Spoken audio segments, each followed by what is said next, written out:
Hello guys, welcome again my YouTube channel. आज की video में हम बात करेंगे शुरुआती 3 महीनों में लगने वाले प्रोजेस्टेरोन इंजेक्शन और सप्लीमेंट्स के बारे में, क्योंकि ये मेरा पर्सनल एक्सपीरियंस है जो कि मैं आज आपके साथ शेयर करूंगी। चलिए शुरू करते हैं वीडियो। देखिए, मेरा जब फर्स्ट ट्रिमेस्टर चल रहा था और मुझे आफ्टर इनफर्टिलिटी के बाद प्रेगनेंसी रही थी, मुझे मेरे डॉक्टर ने सजेस्ट किया कि आपको जैसे कि हर वीक टू वीक एक प्रोजेस्टेरोन इंजेक्शन ले लेना चाहिए। वैसे तो मेरे जो प्रोजेस्टेरोन सप्लीमेंट्स वगैरह होती है ना, वो मैं डेली में पर डे 2 लिया करती थी, जैसे कि सुबह शाम आफ्टर मील, क्योंकि मुझे जब प्रोजेस्टेरोन की कमी ना हो और मेरी प्रेगनेंसी का कोई हार्म ना हो, इसलिए मुझे डॉक्टर ने यही सजेस्ट किया था। और ज़्यादातर हर महिला को प्रोजेस्टेरोन सप्लीमेंट्स तो दी ही जाती है।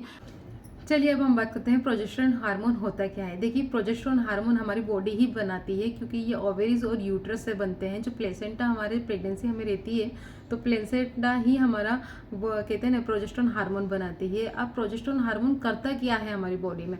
प्रोजेस्टेरोन हार्मोन जब हमें प्रेगनेंसी रहना स्टार्ट होती है, तो जो हमारी एंडोमेट्रियम थिकनेस है यानी गर्भाशय की परत को मोटा करती है और इम्प्लांटेशन में मदद करती है।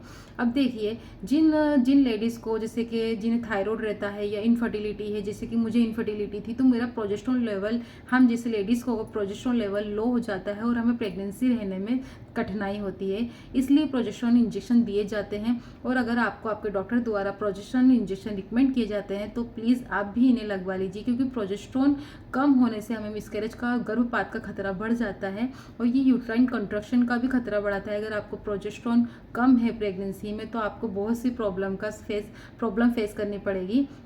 आप मेरी सलाह मानिए, आपको प्रोजेस्टेरोन इंजेक्शन ले लेनी चाहिए। प्रोजेस्टेरोन का मैं आपको एक सिंपल भाषा में बोलूँ, प्रोजेस्टेरोन आपकी प्रेगनेंसी को हेल्प और बनाए रखने में मदद करता है, क्योंकि ये इम्प्लांटेशन में मदद करता है, आपकी इम्यूनिटी को बनाए रखता है प्रेगनेंसी के लिए। आपको इम्बेलेंस हार्मोनल की वजह से क्या होता है, प्रोजेस्टेरोन भी लो हो जाते हैं, थायराइड कई तरीके की वजह से, यानी कई बीमारी की वजह से प्रोजेस्टेरोन लो हो जाता है, यानी कम हो जाता है, और जिससे आपको प्रेगनेंसी रहने में प्रॉब्लम होती है, या तो रह गई तो मिसकैरेज होने के अंदर बहुत तरीके की तकलीफें बढ़ जाएगी। और अगर आपको प्रोजेस्टेरोन लेवल कम हो गया, तो आपको गर्भपात, मिसकैरेज होने का खतरा बढ़ जाएगा।